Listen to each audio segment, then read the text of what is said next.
I am Emily, aged 35, and for the past decade, I've devoted my life to homemaking. My partner in this journey was Michael, a doctor. Despite our lack of children, we found contentment in our shared existence. However, the tranquility was shattered one day when Michael arrived home late, delivering a proclamation that would mark the end of our 10-year marriage. "It's over for us, Emily," he declared. Bewildered, I questioned him about the sudden revelation. Michael, habitually returning late, dropped a bombshell. He had decided to marry his mistress, and divorce was imminent. Shocked, I exclaimed, "Marry your mistress? What are you talking about?" Michael asserted his decision, emphasizing that our union lacked the foundation of love. Our marriage was orchestrated by his parents, who deemed me a suitable match. We tied the knot hastily, knowing little about each other beyond sharing a common last name. People might call it fate that we shared the same surname, and in the whirlwind of surrounding marriages, I succumbed to the notion marrying him. Our union, though not built on love, endured for a decade. Little did I anticipate that Michael would abruptly opt for a divorce. I confronted him about the betrayal, demanding to know when he started betraying me.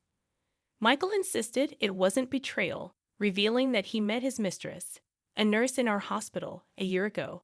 Enthralled by her charm and caring nature, he was drawn to her. The revelation left me incredulous.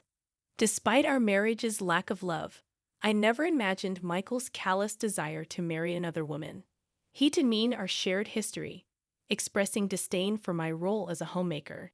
His words cut deep, stating that he found me boring and that living with me for 10 years was hell. I agreed to the divorce, shocked at his callousness. We discussed the legalities later, but Michael dropped another bombshell. He never submitted our marriage registration. We were not legally married. We were merely cohabitants. His elaborate scheme, formed during our initial agreement, ensured that he maintained control over all official matters. As the reality sank in, I realized that the life I thought I had built was nothing more than an illusion. Michael had strategically kept our marriage unregistered to secure financial control. The 10 years we spent together seemed like a cruel joke, orchestrated by someone I thought I knew. "I was meant to be with you, and you should have rejected the marriage proposal from the beginning." But I couldn't. My parents are stubborn and wouldn't listen. If I had refused, I wondered what would have happened. Besides, I needed a housekeeper. As a busy doctor, I couldn't handle household chores. So I decided to marry you for practical reasons, as a housekeeper. It was a mutually beneficial arrangement. You had a good place to live and meals without the burden of work. It seemed like a fair deal, especially since you appeared eager to get married, perhaps influenced by societal expectations. This 10-year relationship was a win-win situation for both of us, or so I thought. But it ends today. You should appreciate the good times we had, but now you have to live on your own without depending on others. And one more thing, don't inform my parents about our situation. If you do anything unnecessary, you know what will happen to your father. He has a contract with the hospital where he works, thanks to our marriage. I'm implying that I could sever that connection as a threat. In other words, I'm warning you not to take any actions I would find undesirable. He laughed, claiming it was my fault for being deceived, leaving me with nothing. However, unbeknownst to him, the one who would be left with nothing was him. I couldn't help but burst into laughter. "What's so funny all of a sudden?" he asked, puzzled. "I can't believe you became a doctor with that kind of knowledge," I retorted. Confused, he questioned, "What do you mean?" I had known about his mistress and the fact that he didn't submit our marriage registration all along. In fact, I had suspected his infidelity for the past 6 months, but lacked evidence to confront him. I had hired a private investigator to look into his affair. The investigator revealed 2 crucial pieces of information.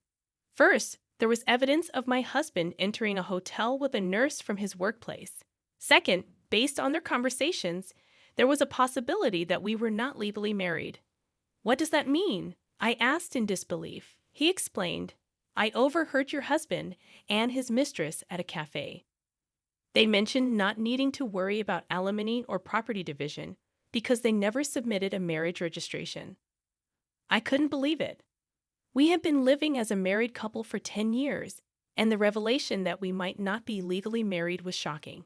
It explained why he never allowed me to handle any official procedures. This is too much. Am I just supposed to accept this?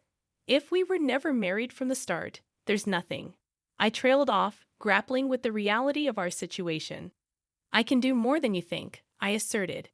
Confused, my friend asked. What do you mean? I suggested. Let's make him pay for deceiving you for 10 years. First, we need to prepare without him noticing. So, I initiated preparations with the investigator to hold my husband accountable. He had arrogantly claimed, "So what if you knew we were never married from the start? I don't need to take any responsibility."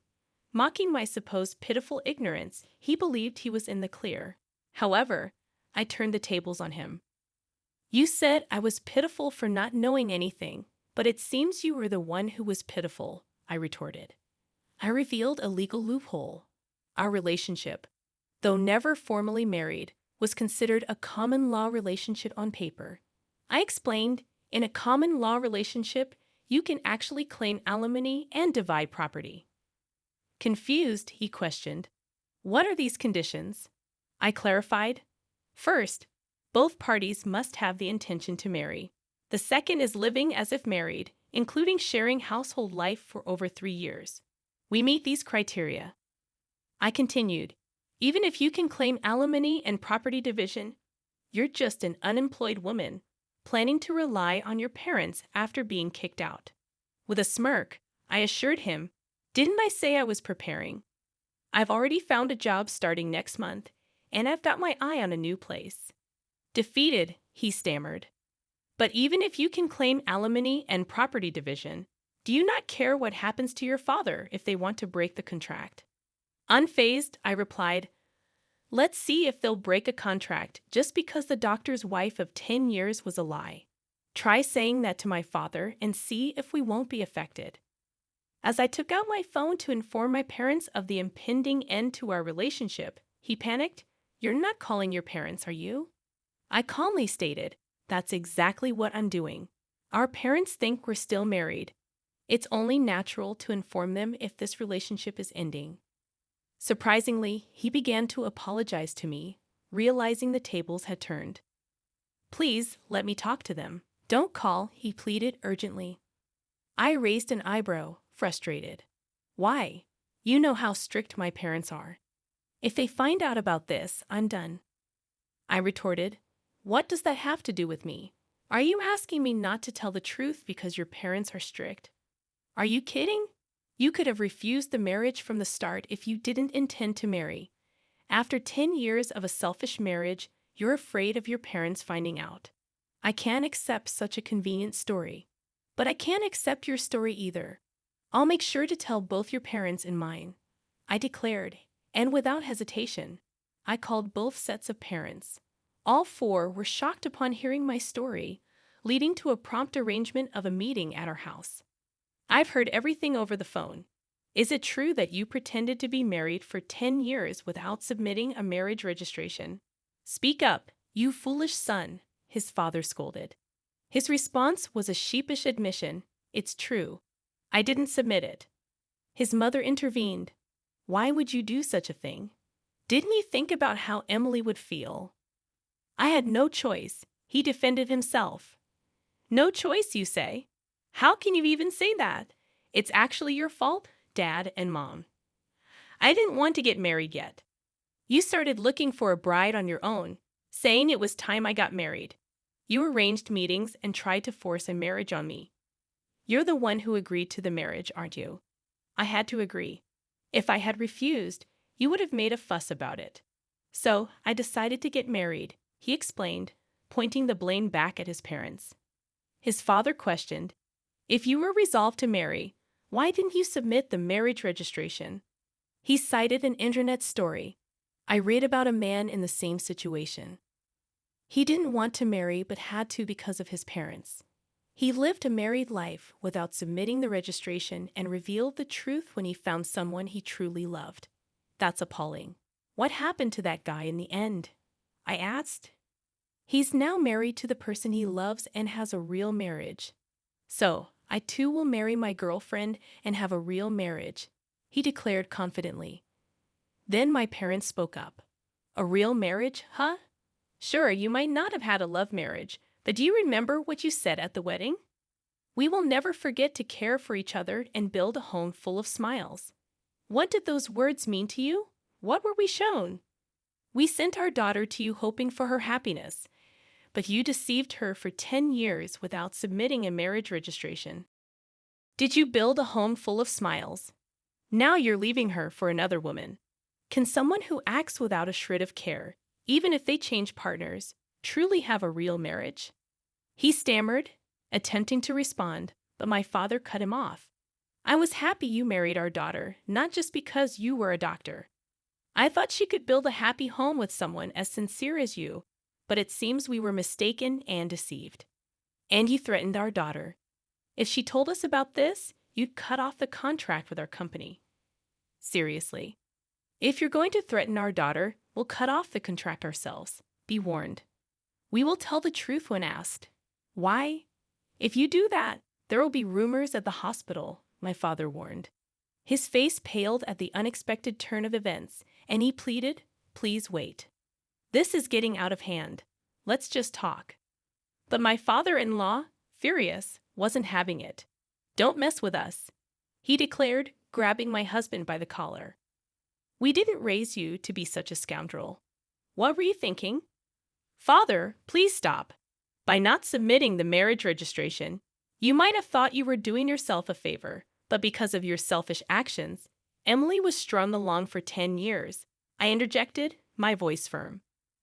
What were you thinking, causing such trouble to others? The living room fell silent as my father-in-law confronted my husband with these stern words. Faced with the weight of those accusations, my husband had nothing more to say. I spoke up, addressing my in-laws, Emily and your parents. I'm truly sorry for the trouble caused by this idiot.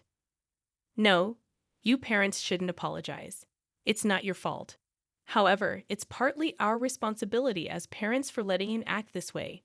For now, we'll take him home and make sure he doesn't continue his reckless behavior. We'll deal with the aftermath properly. We're very sorry for all this, my father-in-law admitted. With that, my husband was taken away by his parents, back to his childhood home. You've been through a lot. For now, you should come back home and rest. We'll think about what to do next later. You don't need to worry about anything right now, my parents assured me, expressing their concern. Thank you, but I won't go back home yet. I still have things I need to do. I declined their offer and chose to stay in my own home. What I had to do was prepare for the final settlement with my now ex-husband, gathering evidence for our common law relationship. I was getting ready to claim alimony and divide our assets. A few weeks later, a meeting with a lawyer was arranged. However, even if I agreed to alimony, my ex-husband couldn't accept the idea of dividing his property. Why should I divide my property? She's been a homemaker for 10 years, never working a day. All the furniture, clothes, food. I paid for everything. Now you're telling me to hand over the money I worked hard for? The furniture I bought? He ranted, unable to accept that his money would be shared with me. The lawyer explained, yes, that's correct.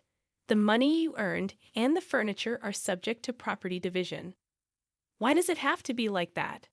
Who did the housework while you were working? Who cooked meals with the groceries you bought? He argued. That's irrelevant now. No, it's very relevant. A homemaker is entitled to property division because housework and childcare have economic value. Speaking as a human, not just a lawyer, do you think housework is something anyone can do? That it's just expected of a homemaker? The reason you could live freely is because of her support. Don't get that wrong, the lawyer asserted. He was taken aback, and in frustration, he said, and this situation is a result of your actions, yet you have the audacity to be selfish. The lawyer responded, what do you say? Never mind.